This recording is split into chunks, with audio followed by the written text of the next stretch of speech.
ಮೈಸೂರು ನಗರಾಭಿವೃದ್ಧಿ ಪ್ರಾಧಿಕಾರದಲ್ಲಿ 50-50 ಅನುಪಾತದಲ್ಲಿ ಅಕ್ರಮವಾಗಿ ನಿವೇಶನ ಪಡೆದಿದ್ದಾರೆ ಅಂಥೇಳಿ ನಾನೇನು ಲೋಕಾಯುಕ್ತ ದೂರು ದಾಖಲು ಮಾಡಿದ್ದೀನಿ. ಅದರಲ್ಲಿ ಕರ್ನಾಟಕ ಭೂ ಕಬಳಿಕೆ ನಿಷೇಧ ಕಾಯ್ದೆ ಅಡಿಯಲ್ಲಿ, ಭ್ರಷ್ಟಾಚಾರ ನಿಯಂತ್ರಣ ಕಾಯ್ದೆ ಅಡಿಯಲ್ಲಿ ಮತ್ತು ಬೆನಾಮಿ ಕಾಯ್ದೆ ಅಡಿಯಲ್ಲಿ ಪ್ರಕರಣ ದಾಖಲು ಮಾಡಿದ್ದೀನಿ. ಹಾಗಾಗಿ ಲೋಕಾಯುಕ್ತ ತನಿಖಾಧಿಕಾರಿಗಳು ಆರೋಪಿಗಳನ್ನು ವಿಚಾರಣೆ ಮಾಡೋ ಸಂದರ್ಭದಲ್ಲಿ ಅವರು ಯಾವ್ಯಾವ ಆಸ್ತಿಗಳನ್ನು ಸಂಪಾದನೆ ಮಾಡಿದ್ದಾರೆ ಮತ್ತು ಮಾರಾಟ ಮಾಡಿದ್ದಾರೆ, ಎಷ್ಟು ಅಕ್ರಮ ನಡೆಸಿದ್ದಾರೆ ಅನ್ನೋ ಬಗ್ಗೆ ಸಮಗ್ರವಾಗಿ ತನಿಖೆ ನಡೆಸಬೇಕಿತ್ತು. ಆದರೆ ಆ ರೀತಿ ತನಿಖೆ ನಡೆಸದೆ ಕೇವಲ ಸಿದ್ದರಾಮಯ್ಯವರ ಕುಟುಂಬಕ್ಕೆ ಸಂಬಂಧಪಟ್ಟಂಥ 14 ನಿವೇಶನ ಸಂಬಂಧ ಮಾತ್ರ ತನಿಖೆ ಮಾಡ್ತಾ ಇರೋದು ಮಾಹಿತಿ ತಿಳಿಬಂದಿದೆ. ಸೊ ಈ ಹಿಂದೆ ನಾನು ಈಗಾಗಲೇ ದೂರದ ಅರ್ಜಿಯಲ್ಲಿ ಸರ್ ನಂಬರ್ ಕೆಸರ ಕ್ರಮ ಸರ್ ನಂಬರ್ 464 ಸಂಬಂಧಪಟ್ಟ ದಾಖಲಾತಿಯನ್ನು ಕೊಟ್ಟಿದೆ. ಅದಾದ ಕೆಲವು ದಿನದ ನಂತರ ಇದು ಆಲ್ನಳ್ಳಿ ಗ್ರಾಮದ ಸರ್ ನಂಬರ್ 113 ಸಂಬಂಧಪಟ್ಟಾಗೆ ದೂರನ್ನು ಮತ್ತು ದಾಖಲೆಯನ್ನು ಕೊಟ್ಟೆ. ಅದಾದ ನಂತರ ಉದುಬೂರು ಜಮೀನಿಗೆ ಸಂಬಂಧಪಟ್ಟಾಗೆ ದಾಖಲೆಗಳನ್ನು ಕೊಟ್ಟಿದೆ. ಸೊ ಈಗ ಮತ್ತೊಂದು ದಾಖಲೆ ಸಿಕ್ಕಿದೆ.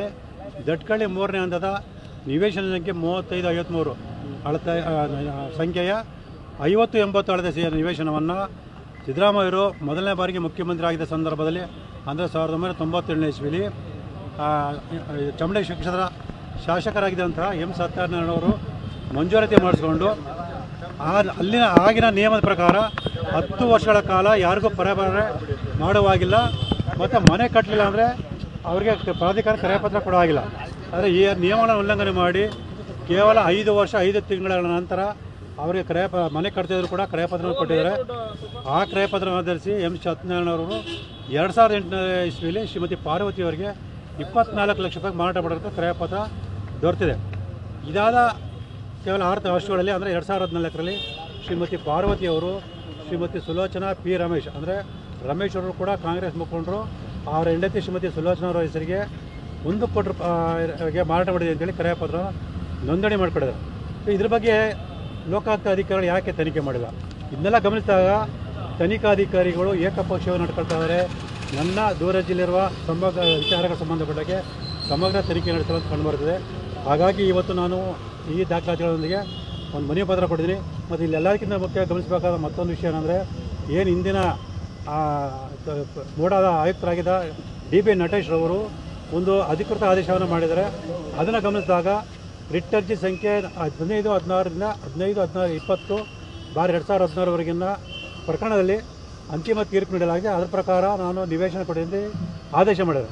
ಆದರೆ ಆ ತೀರ್ಪಿನ ಪ್ರತಿಗಳನ್ನ ತೆಗೆದು ನೋಡಿದಾಗ ಅದಕ್ಕೂ ಮತ್ತು ಏನು ನಿವೇಶನ ಪಡೆದರೆ ಅವ್ರಿಗೂ ಸಂಬಂಧನ ಇರೋದಿಲ್ಲ. ಸೊ ಇದ್ರ ಜೊತೆಗೆ ಸೈಯದ್ ಅಲಿ ಅನ್ನೋರಿಗೆ ಇದೇ ನಟೇಶ್ ಅವರು ಕಾನೂನು ಬಾಹಿರವಾಗಿ ಯಾವುದೋ ರೀತಿ ಅನುಕೂಲ ಮಾಡಿಕೊಟ್ಟಿದ್ರೆ, ಈ ಹಿನ್ನೆಲೆಯಲ್ಲಿ ಸೈಯದ್ ಅಲಿ ಅವರು ನಟೇಶ್ ಅವರ ಹೆಂಡತಿ ಶ್ರೀಮತಿ ರಶ್ಮಿ ಅವರ ಸೋದರ ಮಾವ ರಾಜಶೇಖರ್ ಅನ್ನೋರಿಗೆ ಮತ್ತು ಅವರ ಹೆಂಡತಿ ಶ್ರೀಮತಿ ತಾರಾ ಅವರಿಗೆ ಒಂದೊಂದು ನಿವೇಶನ ನೋಂದಣಿ ಮಾಡಿಕೊಟ್ಟಿದ್ದಾರೆ. ಆ ದಾಖಲೆಯನ್ನು ಕೂಡ ನಾನು ಲೋಕಾಯುಕ್ತದವರಿಗೆ ಈ ಮನೆ ಪತ್ರದ ಜೊತೆ ಕೊಟ್ಟಿದ್ದೀನಿ. ಸೊ ಇದನ್ನೆಲ್ಲ ಗಮನಿಸಿದಾಗ ಮೂಢ ಅಧಿಕಾರಿಗಳು ಮತ್ತು ರಾಜಕಾರಣಿಗಳು ಅಕ್ರಮವಾಗಿ ನಿವೇಶನ ಪಡೆದಿರೋದು ಮತ್ತು ಕೋಟ್ಯಾಂತರ ರೂಪಾಯಿಗಳನ್ನು ಅಕ್ರಮ ಲಾಭ ಮಾಡ್ಕೊಂಡಿರೋದು ಮತ್ತು ಕೋಟ್ಯಾಂತರ ರೂಪಾಯಿಗಳ ಅಕ್ರಮ ಹಣದ ವ್ಯವಹಾರ ಮಾಡೋದು ಸ್ಪಷ್ಟ ಕಂಡುಬರುತ್ತೆ. ಇದೆಲ್ಲದರ ಬಗ್ಗೆ ಸಮಗ್ರ ತನಿಖೆ ನಡೆಸಬೇಕು. ಕೇವಲ ಸಿದ್ದರಾಮಯ್ಯವರ ಕುಟುಂಬಕ್ಕೆ ಸಂಬಂಧಪಟ್ಟ 14 ನಿವೇಶನ ಸಂಬಂಧಪಟ್ಟಂತೆ ಮಾತ್ರ ತನಿಖೆ ನಡೆಸಬಾರ್ದು. ಆ ರೀತಿ ಏನಾದ್ರು ತಾವು ನಡೆಸಿದ್ರೆ ನೀವು ಏಕಪಕ್ಷವಾಗಿ ನಡೆಸ್ಕೊಂಡಿದ್ರೆ ಕರ್ತವ್ಯ ಲೋಪ ಎಸಗಿದ್ರೆ ಆರೋಪಣೆ ರಕ್ಷಣೆ ಮಾಡೋಕ್ಕೋಸ್ಕರ ಈ ಕೃತ್ಯ ಮಾಡಿರೋ ಅಂತೇಳಿ ನಿಮ್ಮ ವಿರುದ್ಧ ಕೂಡ ಕಾನೂನು ಕ್ರಮ ತಗೋಬೇಕು ಅಂತೇಳಿ ನಾನು ತನಿಖಾಧಿಕಾರಿಗೆ ಎಚ್ಚರಿಕೆಯನ್ನು ಕೂಡ ಕೊಟ್ಟಿದ್ದೀನಿ.